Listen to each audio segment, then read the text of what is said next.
All right. I believe we are live, Mr. G. Thank you, I thank believe you, thank you. Glad to be with you today.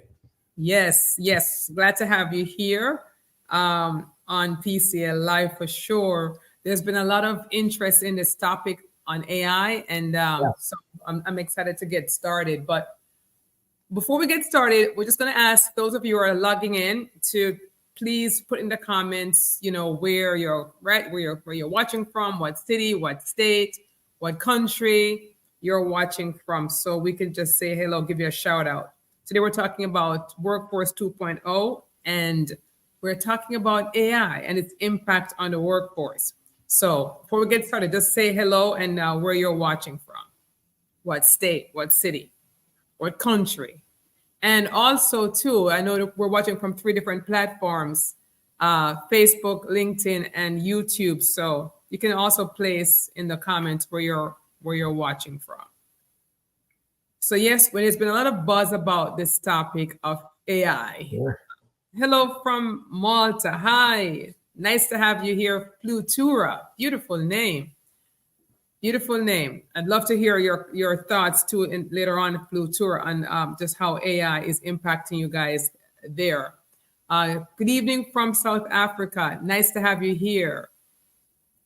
Well, we have two brave ones, so for the rest, keep joining. Denise, nice. Hi from Maryland. Good to have you here. Good to have you here. Shavana from South Africa. Hello, Casey. KC, Missouri. Hi, David. How are you? David calls from Texas. Definitely a good friend of ours. Hello from Oregon. Hi from above the clouds. Okay, wherever that may be, hi. Mozambique, hi. The Netherlands, hi. Good to have you here. And I know most of you here so far are watching on LinkedIn. So good to have you here. Talking about AI, Workforce 2.0, and adjusting to AI in the workforce. And let me just say for the record, from the very top here, Wayne and I are not coming here as experts. We're not hired we're not hired by Silicon Valley. We're not in the technical parts, Not yet. but we are just coming here from the perspective of employers, and from the employer perspective. Hi, Gail, watching from Facebook. Lamar from Chicago. Jennifer. Hi, Jennifer. Jennifer was my previous guest on T-Talk. Good to have you here, Jennifer, from California, Minnesota, Lexington, South Carolina, Ghana, Michigan, Germany. So we have an international crowd here. As I was saying, Wayne and I, we're not techie, we're not Silicon Valley type folks. We are employers, we are coaches, we're consultants, we're an attorney, and we use AI. But we know there's a lot of questions surrounding AI, and we wanted to bring you our perspective.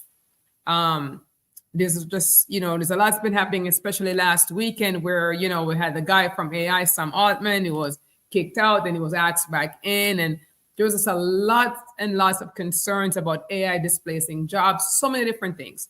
So we want to just dive in and explore some of these questions. But Wayne, before we get started, I know people see me a lot. As a matter of fact, your name says Wayne Gill, Sharon Gill. He's half of me, folks. He's my husband. He's my husband, my attorney, my pastor, husband of 36 years. So, all right, husband of 36 years. Why don't you introduce yourself, and we're going to get into it. Sure. As Sharon says, I'm her husband. I'm also a business attorney and a business coach, and I keep it pretty active here on LinkedIn. I have a good profile where I try to post content that's good for business owners, people in leadership. Sometimes I touch on the legal aspect of things, but one thing that is touching everything I do these days is this topic of AI. So we thought it was a good time to speak to you specifically about how we're using it from a practical standpoint, both in our own businesses and also with our clients. So that's what my job is here today, to just kind of share some of those practical insights with you. And it's hard to believe that Chat GPT was just launched a year ago, because it's permeated Yeah. almost every aspect of business to the point where it's displacing certain jobs, it's Yeah. enhancing certain jobs. And so we want to kind of get into the good, the bad, the ugly. There is so much material on this that we don't think we can cover that in one setting. So we're going to start with a Right. couple of questions. So Wayne, the question out there, and I'm going to just, I'm going to ask for you guys to definitely feel free to comment, feel free to put yourself in the comments. But question number one, how would you describe the current state of AI adoption in the workforce? And what trends do you see emerging in this field? Yeah. It's interesting because your previous comment just now, I don't remember exactly what it is, but you used two words which I jotted down quickly.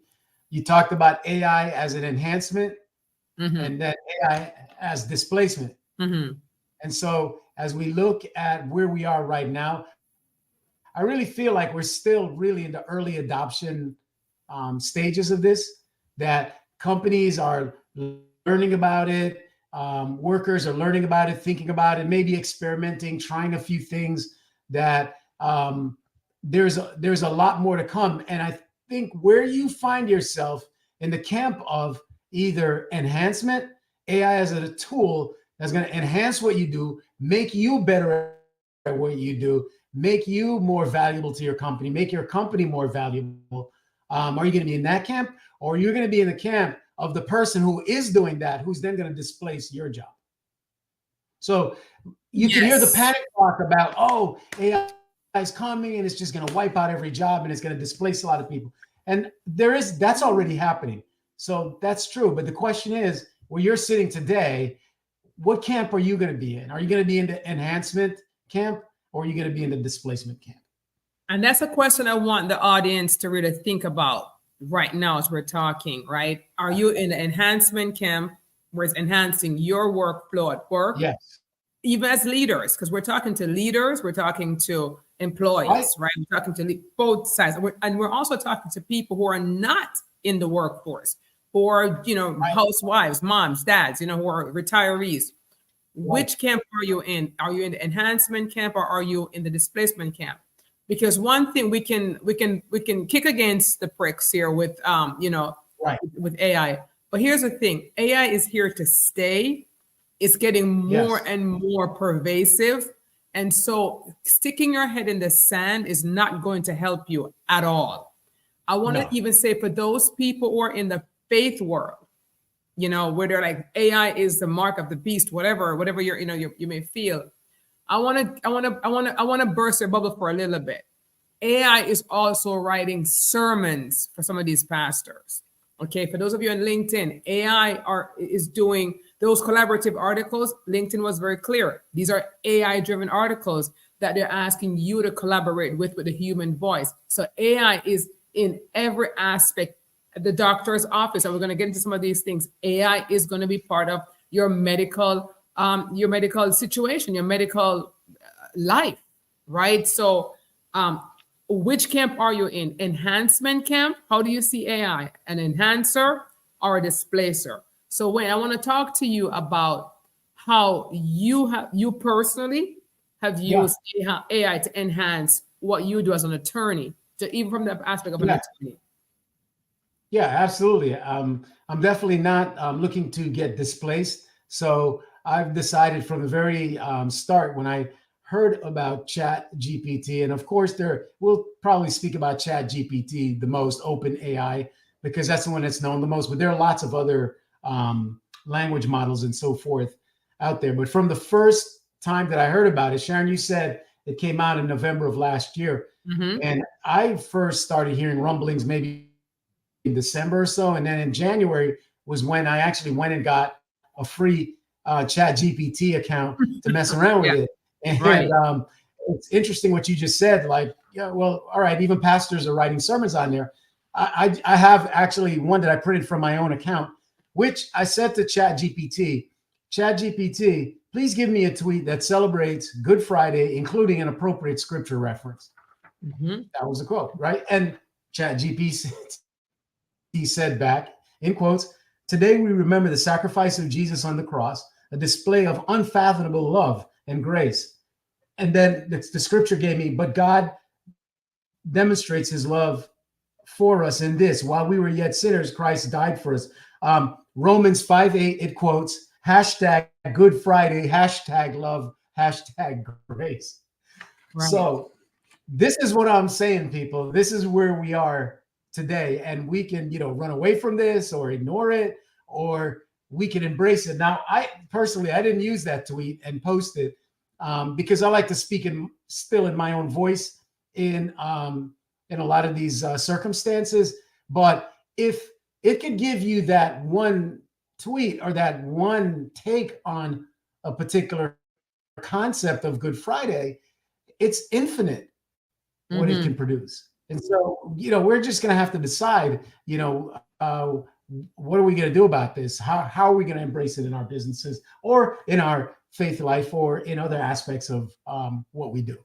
So Sharon, I don't think I answered your question, but you mentioned the thing about the sermon. So I thought it was funny because I printed out one of these just as an example as the kinds of information. It's not just business, and marketing and strategy and all of that. It can do all of that, but it can also talk to you about gardening and travel and your faith life as well.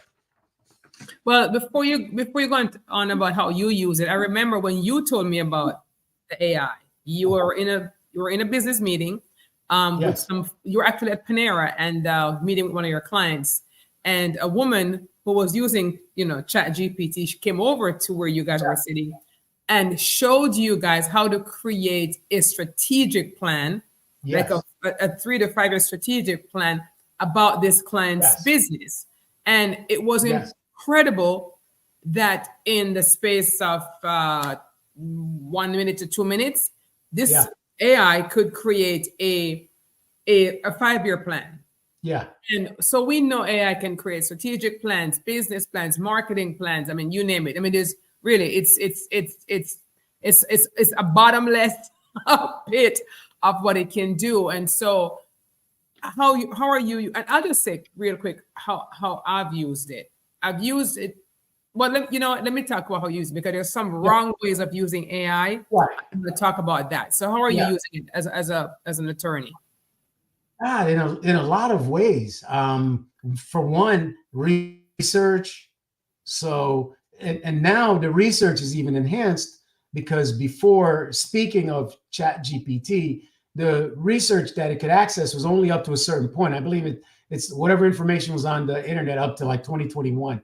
Now with GPT-4, we're up to 2023. Not only that, it's now married to the Bing search engine, Microsoft Bing search engine. So now you could literally go in there and ask it to go search things for you and bring information back from the web on topics that you are interested in, or topics that you need to know more about or to explore for your business or for your clients. So that's one. That's just one way. It's just research. Like, okay, I need to know more about this topic. Chat GPT. And look, people may say, well, why can't I just Google that? I can just go into Google or any other search engine and say, tell me about, landscape gardening or something, right? And Google will bring you back the top results about landscape gardening. But the difference is with ChatGPT, you could put that in context. You could give a human context around landscape gardening. You could say, I am designing a landscape garden for a commercial enterprise. It's building X feet by X feet, X stories, has these topographical characteristics. You can load it up with as much information as you can, then tell it to draft you the landscape plan that you're looking for, which you can't do on Google, right? And so it increases your productivity and the amount of output that you're able to pull out of the system exponentially. I agree. There's a good question here. I'm going to bring it here and I'm going to actually read it. Yeah. How do you ensure that AI created materials is not plagiarism? Conchita, this is a very good question. This came up in a conversation I was having recently about plagiarism and who actually owns the content. Who actually, is it really original? And there was this question, well, it's not original because you're getting it from the AI. and the AI is getting it from someone who has probably written it before, and it's a very gray area. So I'll just share real quickly how I try to avoid having the same answer as someone else putting in the same question.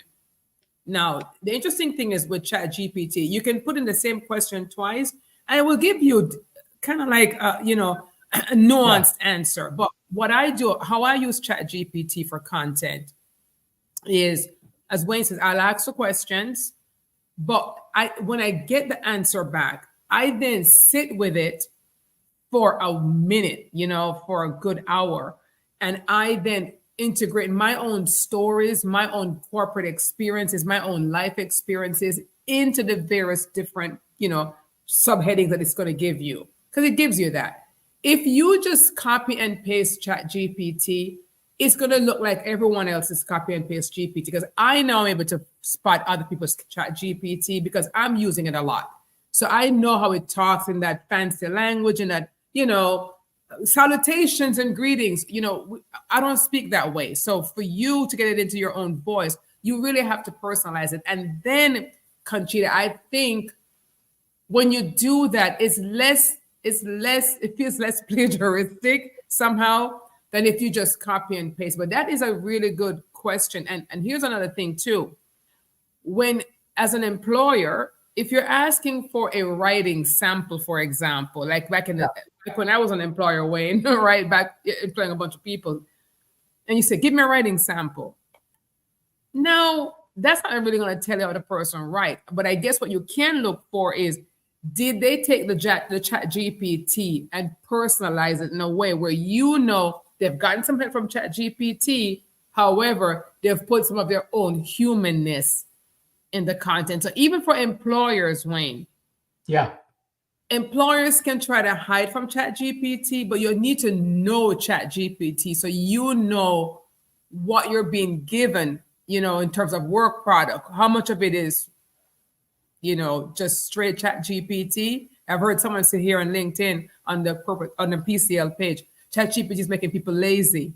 It's not making people lazy. It can, but it can make people more sloppy if they're just cutting and pasting. So I would like to hear your thoughts on that, Wayne. Oh yeah, definitely. You should vet anything before you put it out there, right?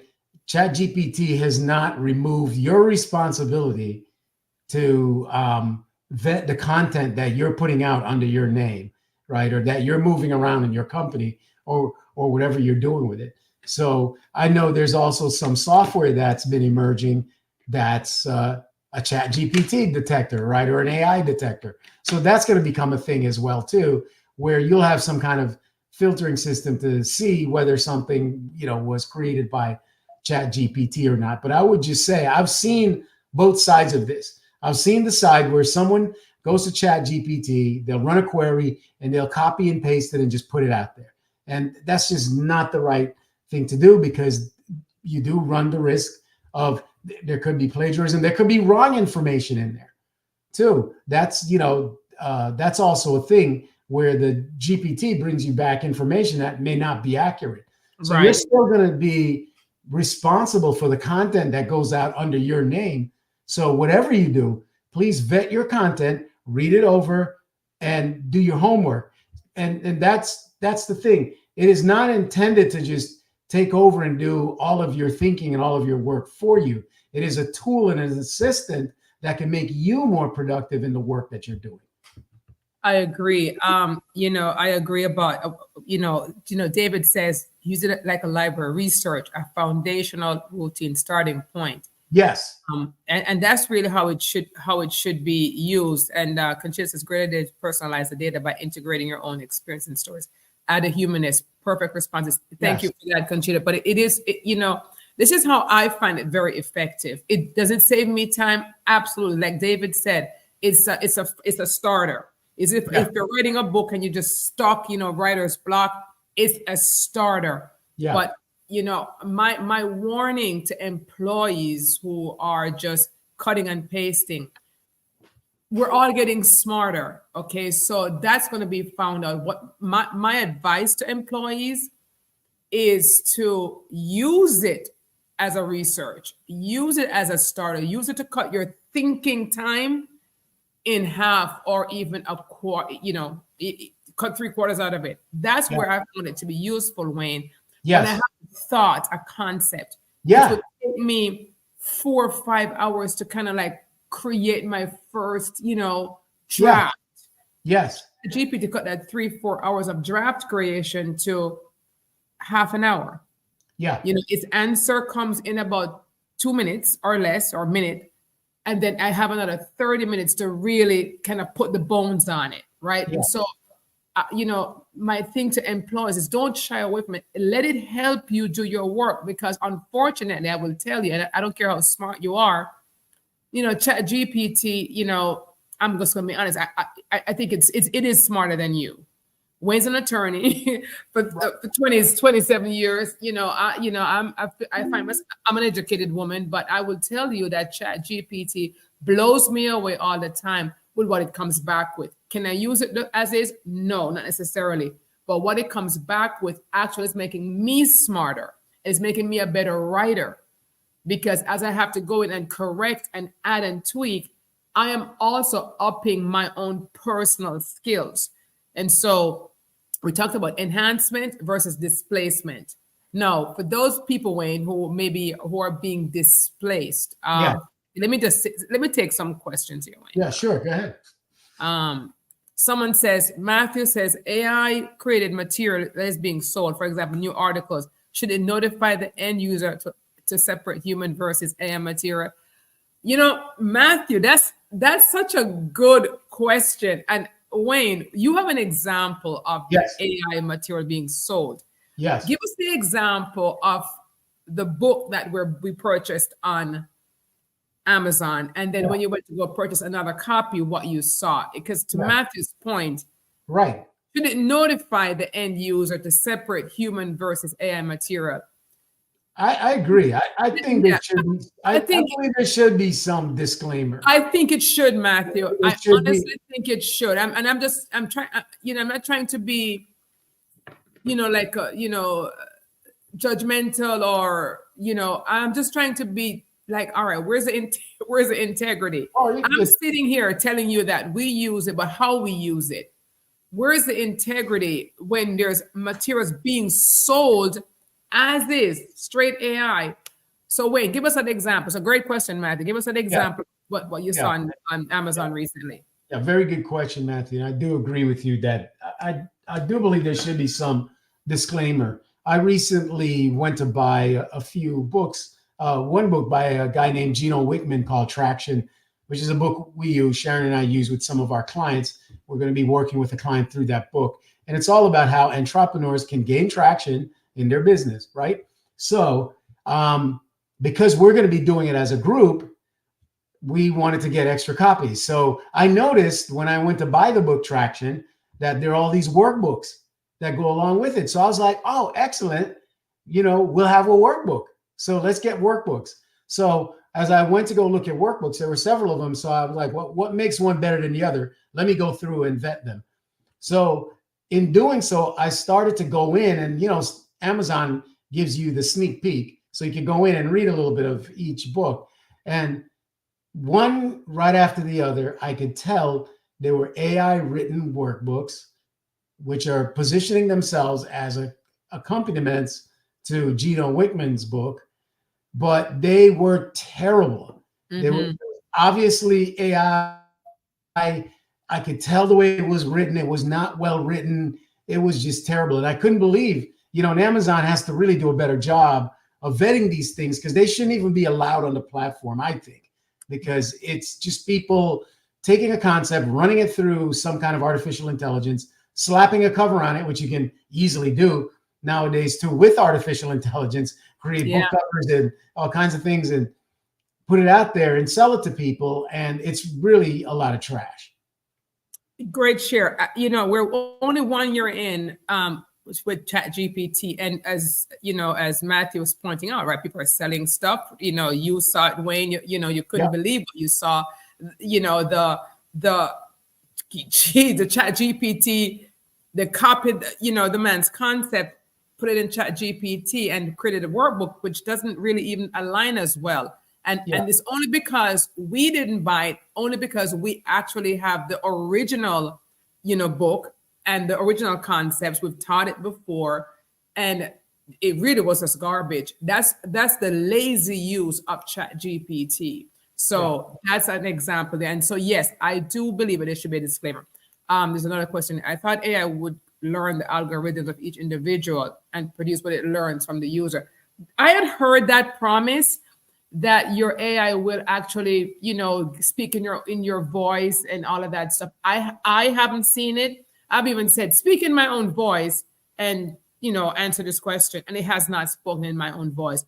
I have to still take the AI and make it into my own voice. So there is hope for humans if AI just can't cross that, because, we all know that the AI voice, we're getting to know it more now.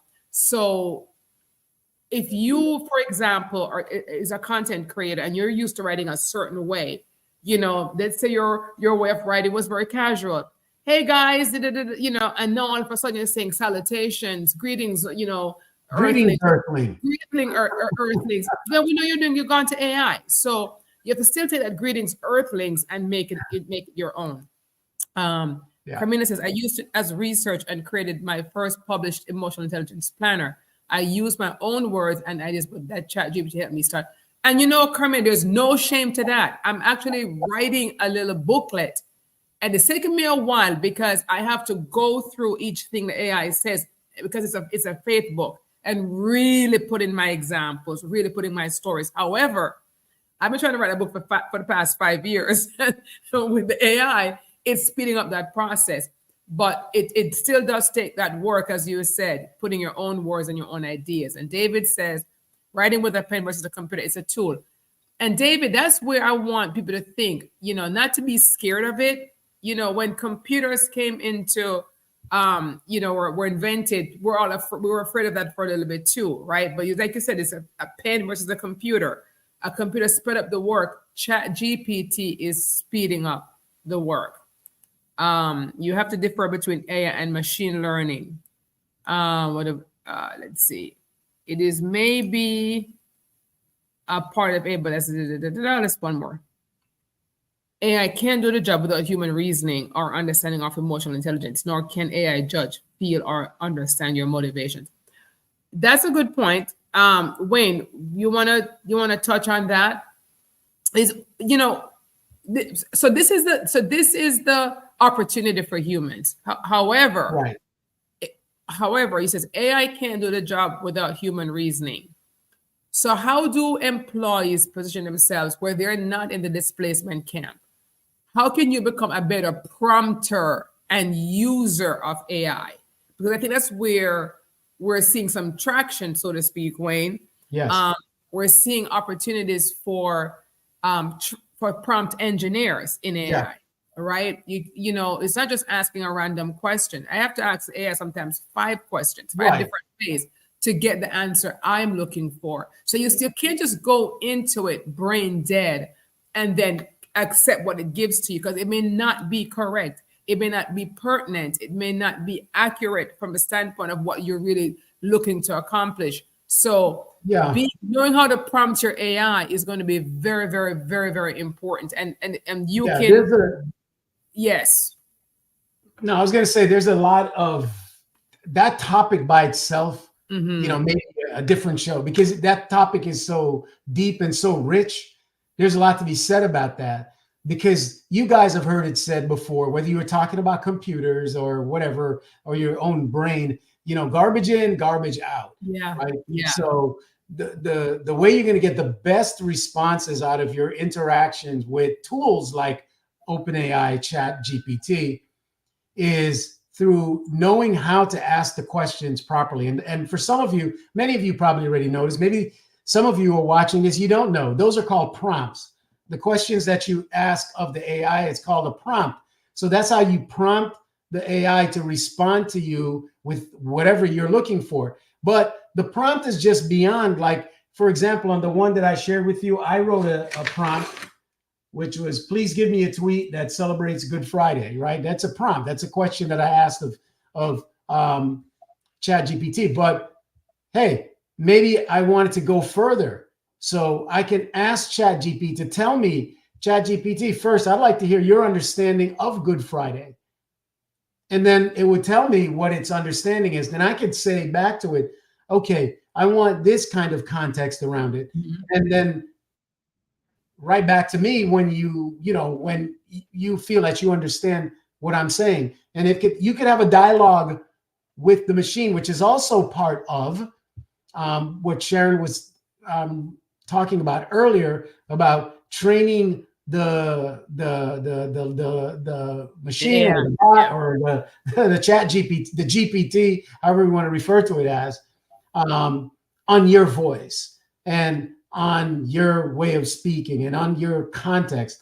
All of that really matters. So in terms of for the future and for employees who are looking to be in the enhancement camp, not in the displacement camp, learning how to write prompts and how to speak to the GPT and get the information that you really need out of the GPT by creating queries and a conversation and having it learn your voice and learning your mission and your vision and your values and where your company's trying to go and all of that is just gonna be huge. And so Yeah. that is a big area for any business owner or employee or anyone that's working either side of a problem to become really, really, really good at. Otherwise it won't work for you the way you want it to. Yes. When that was question 1 out of the 10 questions I had intended to ask on this show, and obviously we're already 35 minutes in, so we're not going to be able to answer, maybe only cover 2 questions. But I'm going to put another question up here, and I want to make a comment on it. What are the key ways in which AI is transforming traditional job roles and industries today? So I read recently, Bill Gates was on Trevor Noah's podcast, and he was saying he could see a 3-day work week coming soon because of the efficiency of AI. Right. And again, I want to say to the employees out there, okay, this is what Bill Gates is saying. A 3-day work week is most likely going to be 4-day work week is now a thing. Okay, so that's now a thing. It's no longer a surprise. 3-day work week is now on the horizon. That's now in conversation. And you know how it is when you start to talk about something, all of a sudden it becomes real. So what do you do with the extra 2 days? So for an employee sitting in that chair, how can you level up your skills to where you're either finding a fit in the AI world, right? Or you're enhancing the AI.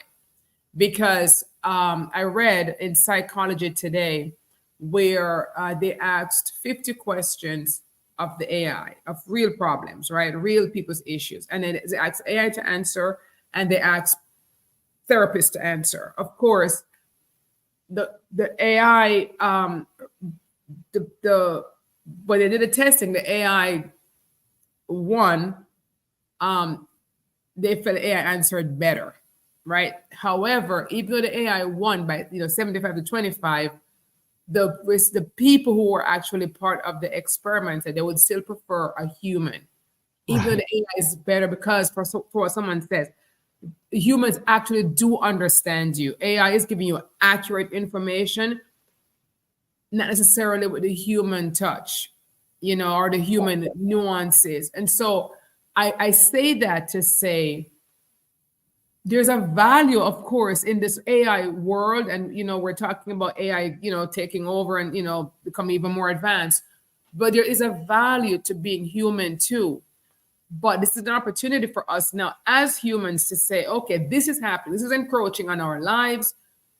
And there's a lot of good stuff, but there's a lot of negative stuff to it too. But there's a lot more good to it in terms of even the medical care, precision medicine, accurate diagnosis. There's a lot that's happening.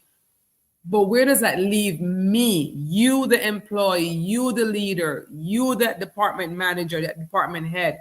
When you look and you see you have in your department, maybe 30, 40 people, but you know that you can bring an AI system in there and could possibly eliminate 25, half the people in your department. What do you say to those other half? And how do those other half prepare for this? Because if they go somewhere else, it's the same thing that's happening. So, how is AI transforming traditional jobs and industries today? I think you just mentioned one right there. I'm in the legal industry, and I can tell you right now, I recently saw something in our bar journal. I'm a Florida lawyer, the Florida Bar Journal, where it was bringing up that issue as an alarm bell for paralegals and legal assistants throughout the state of Florida. And, I'm not here to panic anyone or, I love my legal assistants and my paralegals. I've had amazing legal assistants and paralegals over the years. But I will tell you that this technology enables me to get the work of a legal assistant or a paralegal, not 100%, right? Like you just said, Sharon, there's that human element, there's the experience element, et cetera, that goes along with it. Not 100%, but in some instances, it's like 85%. So if I can go from zero, or if I've got 5 people doing that work and they're all giving me 100%, and I can use one AI that can give me 85% times 5, then it becomes almost, I don't want to say it's a no-brainer, because it isn't a no-brainer. You really got to think deeply through these things, and you've got to demonstrate compassion and care and empathy in the leadership you're exhibiting towards your support staff and team members and so forth. But it does become an issue as to then, wow, what are we going to do with this workforce? How are we going to integrate them or help them to level up, to bring other critical skills to what we're doing as an organization? But that is a real thing. And that's just one example of it. And other people that are on this call, I'm sure you can think about it in your industry. If you're in the medical industry, you could probably see some of this manufacturing, digital marketing. I'm thinking of the digital marketers, Sharon, the copywriters, the logo creators and the tagline creators and all of that. Right now, if I was creating a bottled water company, and I wanted, what are some potential taglines? I could literally feed into the GPT. Here, our core mission, our values, here's where we're trying to go, here's who we are, give it all the context, and then say, given now what you know about us, also, why don't you just go out onto Bing, do some research on who we are as a company, and then with all the information I've given you, the information you're able to come back, I'd like your top 10 best taglines for my company, or top 20, or whatever. And so this is what we're dealing with. So I'm just seeing that certain industries just are seriously going to be disrupted, and it's a question of whether you can see it now and figure out how you can pivot within it to remain relevant or to go even beyond that.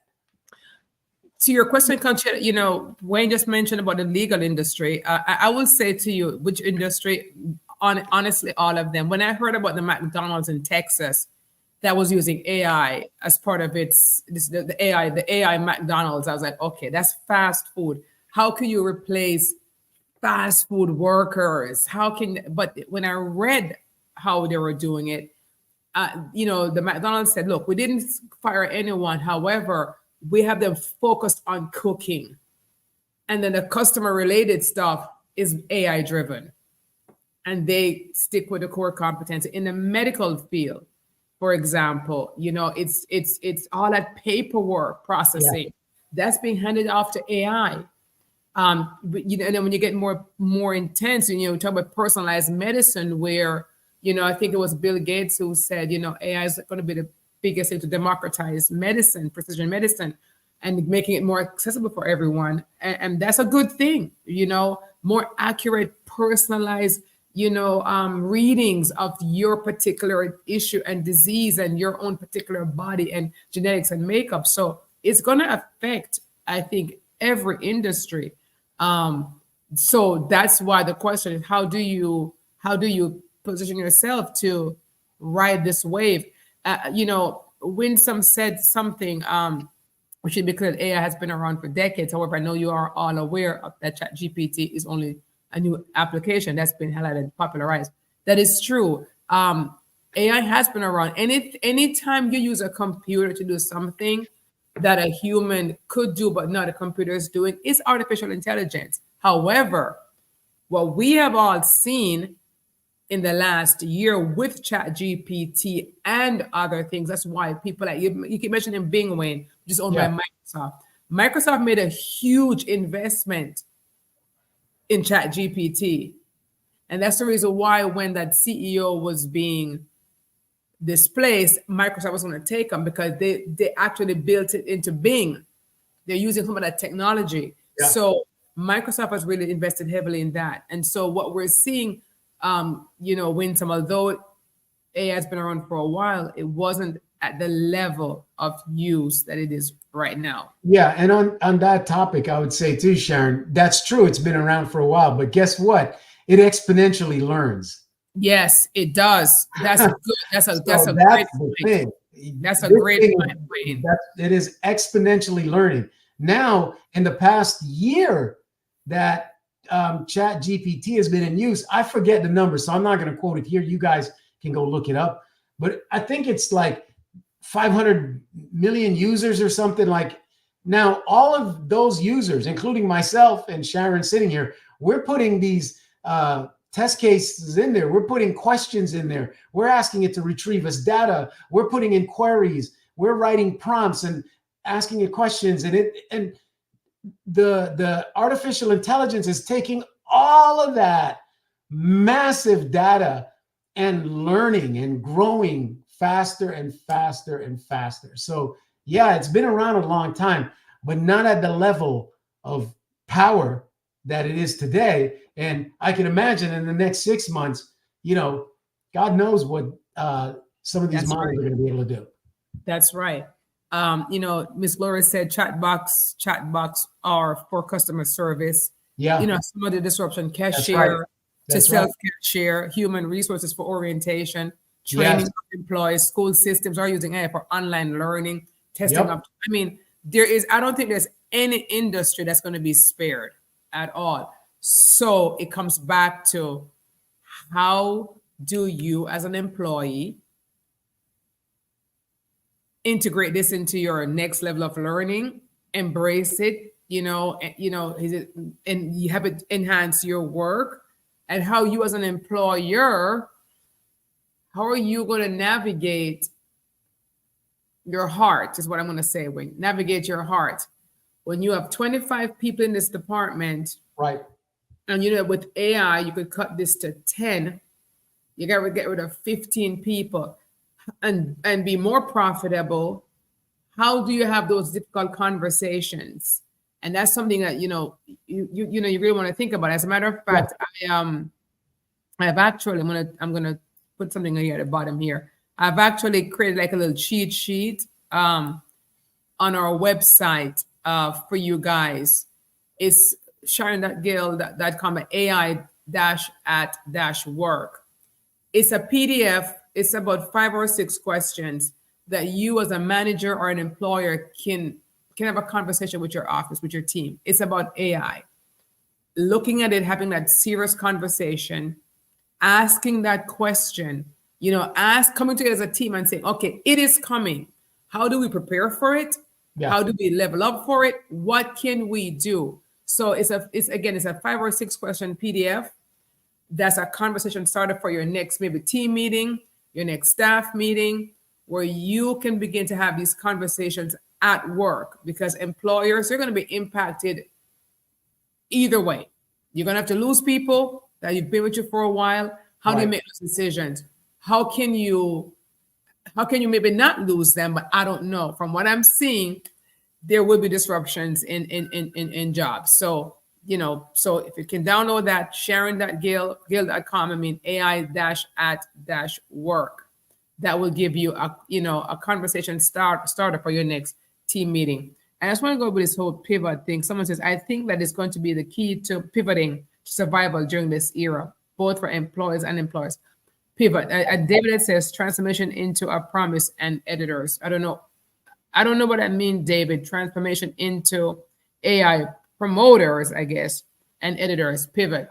We all had to pivot during COVID. And those who couldn't pivot, remember what happened. Those industries that were not light on their feet, they were not technologically savvy, they did not survive, right? And so, AI is the next, I don't want to say it's the next crisis, but it kind of is. It's coming at us so fast. It was just 3.5 2 months ago. Now it's 4.0. And it's more. As Wayne said, it's updated now, 2023 version. And as he said, we're all using it. So we're actually helping the AI to become smarter and smarter. When we reject an answer and tell it what we want, we're making it think better the next time. And everyone putting in that data is making the AI smarter. So as it's getting smarter, we have to also get smarter too, and smart about how we are going to show up in our companies, in our lives. How can we ride this wave in a positive way? It may be entrepreneurship, I don't know, for you, but it's definitely going to impact you. And then someone said it exponentially learns. Indeed, true. Good discussion. Thank you. Thanks, Winsome. And then Conchita said that's a difficult aspect of it all, the process of elimination when everyone is equally important to the team. Yeah, who says and who goes? This is the issue, Conchita. Who stays and who goes? And this is going to be a burdensome task for managers and leaders. So I'm going to go to manager and leader head. Okay, manager and leader head. Okay, you have to make this tough decision. How do you choose? Let me tell you how they're going to choose. Cream rises to the top. They're going to choose the sharpest minds to stay. The ones who are teachable, adaptable, can pivot. And so I will say to the employees, this is not the time to sit on the sidelines. This is the time to up-level your skills, learn about the AI so you can actually bring that to the table. Your AI knowledge, your knowledge of how to use these prompts, your knowledge of how to really get the most out of the AI that's coming. And so on both sides, employees, level up your skills. Employers, you're going to be faced with this decision sooner or later, who stays and who goes. Wayne, I want to give you the final word. And guys, I'm going to tell you, I have 8 more questions on this topic. Questions on bias and ethics, automation. Just a bunch of stuff. So we're going to come back next week with part 2 and try to answer some of these questions on the bias and the ethics and the integrity and some of the not so nice parts of the AI. So Wayne, well, there's always 2 sides of this coin, right? On the employer business side of the coin, you've all heard the stories, right? So there was Blockbuster, and you'd go down to the Blockbuster store on a Friday, right, and pick out your popcorn and your Blockbuster videos and take them home. And along comes this little company called Netflix. And when people told Blockbuster about Netflix, they said, forget it. People want to go down to the store. You see your neighbor, which is true. I bump into my neighbors down there often. We're all picking out movies and everything. People want that experience. They're not going to go for that bah humbug. Well, we know how that story came out, because streaming was a disruptive technology. Mm-hmm. And guess what? People much prefer to sit at home on their couch in their shorts and stream movies rather than drive down to wherever the local Blockbuster was, right? So on the employer side, we're just going to have to be savvy, adaptable, in tune, and willing to make some big, changes and big decisions, or we are going to get torched by other companies that adopt this and do it well. And then on the employee side, I actually, again, went to my own ChatGPT and asked it that question. I said, hey, ChatGPT, please write me a short summary of why AI will replace many jobs. Mm. And AI said, oh, artificial intelligence is capable of performing certain tasks faster, more accurately, and at lower cost than humans.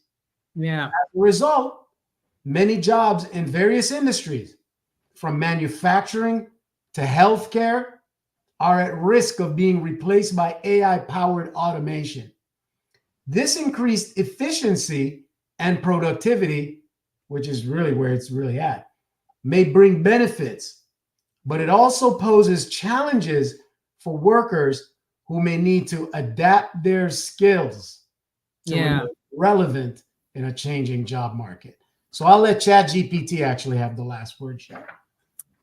That's right. And there's a couple comments that came in. So there was one that was particularly interesting.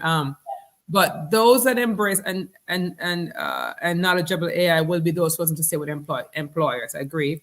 But this gentleman right here, Doug, he says, when you ingest the whole of societal knowledge via AI, you will naturally provide a seedbed for sin to take root among the wheat. And Doug, Ray and I are we're actually lay pastors as well. So we're from the Christian faith. And so we wanted to next episode, next week, we'll delve into some of that stuff. One of the things I mentioned was that AI is also being integrated in the church. Whether we know it or not, it is there. So how do Christians, for example, view AI, not run away from it because it's infiltrating everywhere? And so I'm not saying it's right or wrong, but it is a fact. And David says, which company do you choose? The one with AI or use a pencil? Cost and quality of product and service. And David, that's to your point. It will be AI will be chosen, right? And great point. COVID was a precursor to this transition. Yes, but it's still difficult to ride the wave. Thanks for the gem. Cream rises to the top. This has been one of the most informative sessions on AI ChatGPT today. Thanks for sharing your thoughts. Thank you so much, Conchita. And come back next week. I have 8 more questions. I probably can get through 3 or 4 of those because we're going to go a little bit into the ethics, the biases that is inherent, in AI, not because it wants, but just because they're taking data from the internet. And so we'll talk a little bit more about that next week. So thank you, guys. You guys were an awesome, awesome audience. Thank you for tuning in, and we'll see you next week. And let me just put back again here on the screen. Again, we're all about having conversations, okay? So how can you have a conversation with your team? This is a free PDF download. It says 5 or so questions, maybe 6, that you as a manager can have with your team as to how do you integrate AI in the organization. All right, take care, guys. Wayne, thanks again for being here and for sharing. We'll see you again next week. Take care.